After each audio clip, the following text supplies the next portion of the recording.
So Greg at another Bibliophile Reads and we do a show on Monday night, and we interview people.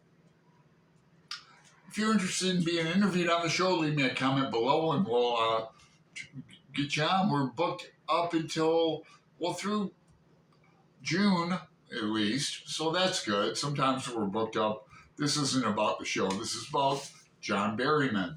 But last Monday we had Pat from Book Chat with Pat on, and she does a lot of poetry on her channel. In fact, she's been doing like a poem a day, little shorts.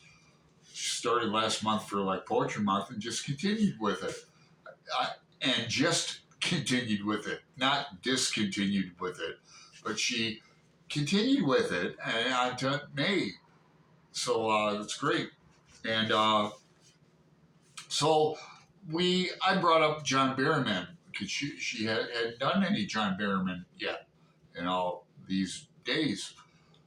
And Greg today posted his reading of John Berryman number 14. It's a semi-famous one where Henry is bored. It's one of Henry's mother poems, or his mother is in the poem. And it ends with an animal a dog wagging its tail, wag. Very interesting. Number 14.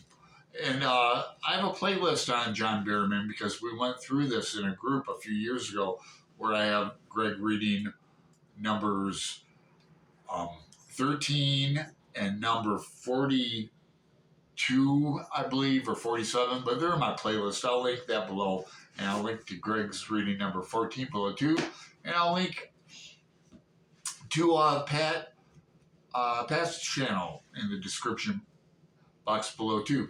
I'm holding up 2 copies of the Dream Songs. I used to have 3, but I gave one to Floss at the Grape Jelly Library.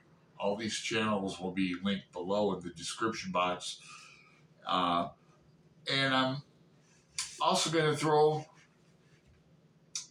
Mr. Aaron Facer's channel up into the mix too. He does Poetry Thursday. He just did a video on Elizabeth Bishop, and my favorite all-time poem is One Art by Elizabeth Bishop. That's like my tombstone poem. One Art. It's a villanelle. It's a great poem. I've read it at least a couple times on Poetry Thursday, but I'm going to read number 366 in here. One of my editions is heavily annotated. This one's brand spanking new, but I haven't read number 377, rather. I haven't read it, and I have some, I think 30-some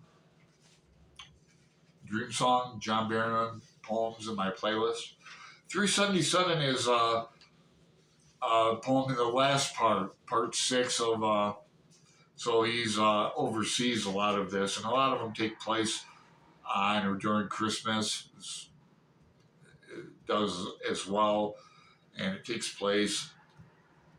It's about overseas deaths, particularly the deaths of, I think it takes place in Dublin. Although, you'll see. He mentions Yeats and Gerald Manley Hopkins and Joyce, all famous Irish poets. So and it has a fairly easy rhyme scheme, ABC, ABC throughout, not too heavily annotated by me, unlike some other Berryman poems. Let me just show you one. Well, they're, just the regular old, poem stuff. I don't know why I show you this. Without further ado, because I want to mention John Berryman's original rhyme scheme. It's all different. He's a fascinating poet. I can talk about him all day, and I will unless I read this. 477. Father Hopkins, teaching elementary Greek whilst his mind climbed the clouds, also died here. Oh, faith in all he lost. Swift wandered mad through his rooms and could not speak. A milkman sane died, the one I fear. His name was gone almost. Hopkins credits, while the Holy Ghost rooted for Hopkins, hit the Milky Way. This is a ghost town. It's Christmas. Henry, can you reach the post? Yeats did not die here. Died in France, they say. Brought back by a warship and put down. Joyce died overseas also, but Hopkins died here. Where did they plant him after the last exam? To his own lovely land did they rush him back, out of this hole unclear, barbaric and green, or did they growl, God's damn, the lousy Jesuit canned? Thank you.